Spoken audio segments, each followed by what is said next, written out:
Hi, it's Shandy Autry. Great things are happening in the 1 Minute Kitchen. Love pasta? How about baking it? This spaghetti pie will satisfy. Here's what you'll need.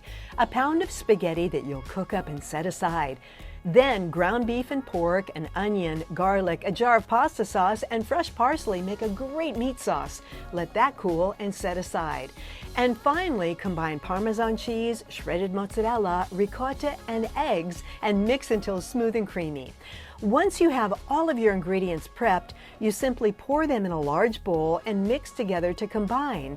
Then spoon the pasta into a springform or any round pan and top with fresh grated mozzarella and finally grated parm.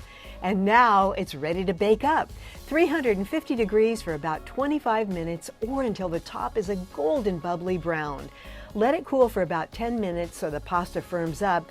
Then spread a little tomato sauce on the bottom of your plate, slice the spaghetti pie in nice sized wedges, and serve up this delicious twist on a favorite Italian dish. We'll see you next time on the 1 Minute Kitchen. 1 Minute Kitchen proudly presented by these sponsors.